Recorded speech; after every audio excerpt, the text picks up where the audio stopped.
नमस्कार दोस्तों। कहानियों की श्रृंखला में आज सुनेंगे मालती जोशी जी की कहानी बोझ। लेकिन उससे पहले मेरा आपसे विनम्र अनुरोध है कि अगर मेरे द्वारा सुनाई हुई कहानियाँ आपको अच्छी लगती हैं तो मेरे चैनल को सब्सक्राइब ज़रूर करें, लाइक करें और अपने दोस्तों और परिचितों में शेयर भी करें। बेल आइकन दबाना बिल्कुल भी ना भूलें। आज सुनिए बोझ। थकी हारी नीरू ने जब घर में प्रवेश किया तो एक अजीब से सन्नाटे ने उसका स्वागत किया।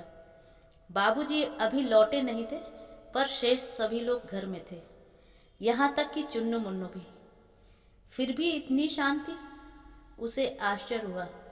सबसे बड़ा अचरज तो यह था कि दोनों बच्चे अच्छे बच्चों की तरह बस्ता खोलकर होमवर्क में जुटे हुए थे। अम्मा कहाँ हैं? उसने धीरे से पूछा। चुन्नू ने आंगन की ओर इशारा कर दिया।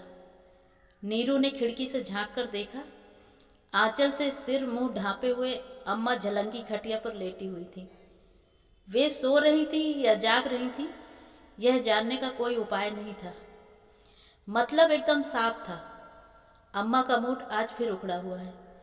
इतनी कोफ्त हुई नीरू को। वैसे ही जिंदगी बड़ी खुशगवार है, आए दिन इनका मूड उस पर कहर ढाता रहता है। रसोई में आभा बिभा बैठी चावल बीन रही थी। उनके पास बैठते हुए उसने धीरे से पूछा, चाय पी ली तुम लोगों ने? आभा ने इशारे से ही मना कर दिया।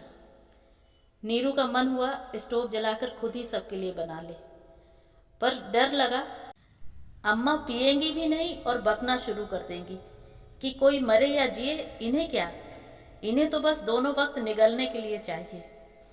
छी, यह भी कोई जिंदगी है? उसका मन कड़वाहट से भर गया। वहां दिन भर बच्चों से मगज पच्ची करते रहो और घर आओ तो एक कप चाय का भी सहारा नहीं। उसने एक गहरा निश्वास लिया और बांह का तकिया बनाकर वहीं जमीन पर लेट गई। तहसील की घड़ी ने दूर कहीं 5 के घंटे दिए। नीरू नहीं लौटी क्या अभी? अम्मा ने आंगन से आवाज दी। छोटी दी तो कब की आ गई, मुन्नू चीखा। अब अम्मा उठकर भीतर आई। उसे यूं फर्श पर लेटे देखकर उनका पारा 7वें आसमान पर पहुंच गया। उसे चाय बनाकर भी नहीं दी किसी ने। मिट्टी के लौंदे की तरह बैठी नहीं दोनों की दोनों। बेचारी आभा बिभा रोनी रोनी हो आई। मैंने ही मना कर दिया था अम्मा, उसने थके स्वर में कहा। अब बाबूजी आएंगे तो साथ ही ले लूंगी। बात कहते कहते नीरू को डर हो आया कि अब बाबूजी के टाइम बे टाइम लौटने को लेकर प्रवचन शुरू हो जाएगा। पर सौभाग्य से वे जल्दी ही आ गए और चाय का कार्यक्रम सकुशल संपन्न हो गया। शाम को बाबूजी एक वकील साहब के यहाँ टाइप करने जाते हैं। सो कोर्ट चढ़ाते चढ़ाते उन्होंने पूछा, कोई चिट्ठी पत्री? कानपुर वालों की आई है। सबके कान खड़े हो गए। सच तो यह था कि अम्मा का मूड देखकर ही समझ लेना था कि दीदी के ससुराल से कोई समाचार आया होगा। तभी अम्मा ऐसी बिफरी बिफरी नजर आने लगती हैं। क्या लिखते हैं? बाल बच्चे ठीक हैं? बाबूजी ने बेजान सी आवाज में पूछा।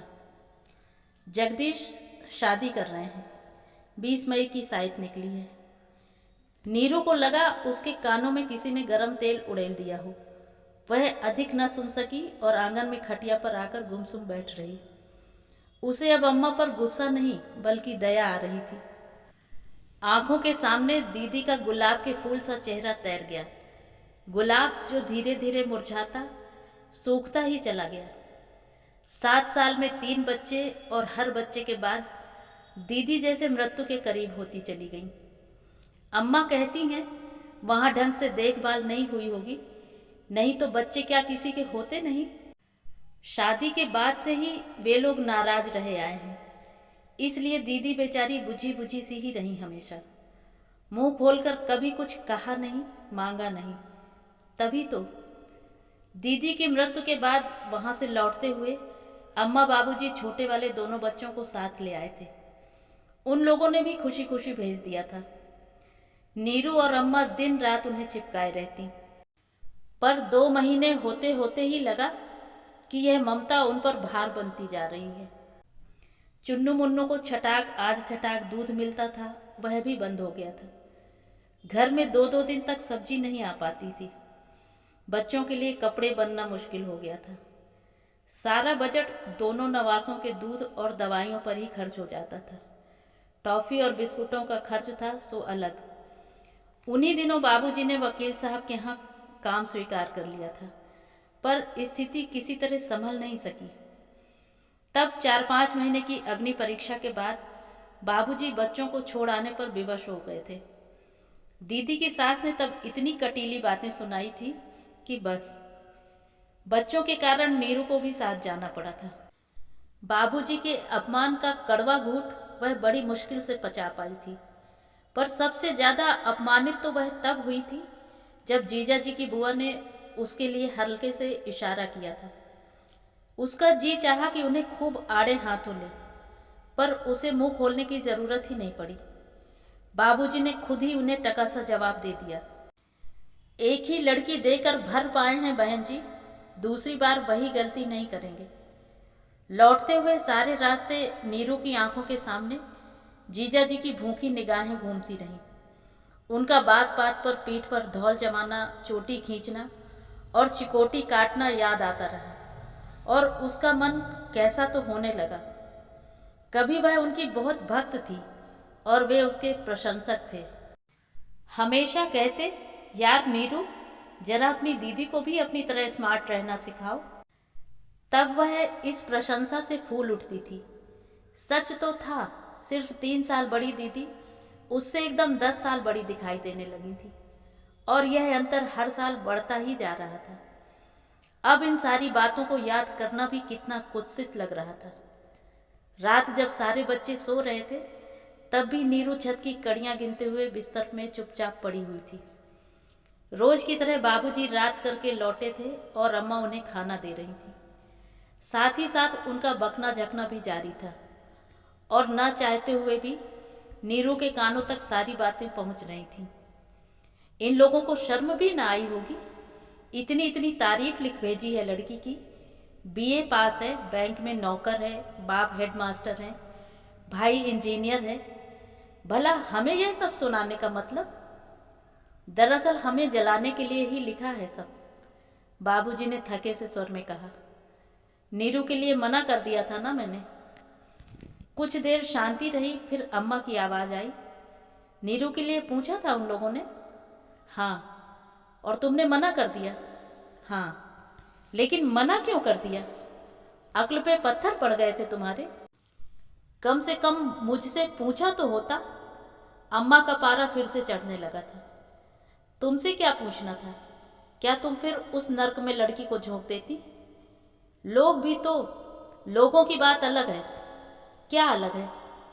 हम ही कौन उसके लिए राजकुमार ढूंढ लाएंगे? बैसाख में 24 की हो जाएगी। अभी तक कोई जुगाड़ नहीं है, और आगे भी लगेगी, इसका क्या ठीक है? रेणु की माँ, तुम भी कभी कभी बेवकूफ़ों की सी बातें करती हो। बेवकूफ़ी इसमें क्या है जी? ठीक ही तो कह रही हूँ। क्या खोट है जगदीश में? जाना पहचाना लड़का है, तहसीलदार है, नौकर चाकर है, पैसा टका है, और क्या ढूंढते हैं हम?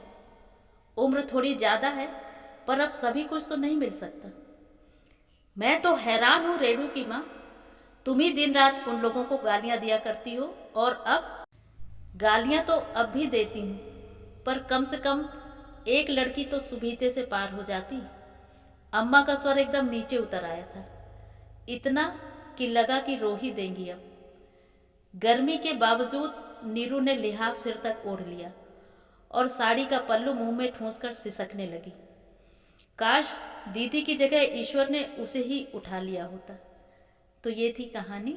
कहानी आपको कैसी लगी? कमेंट करके ज़रूर बताएं।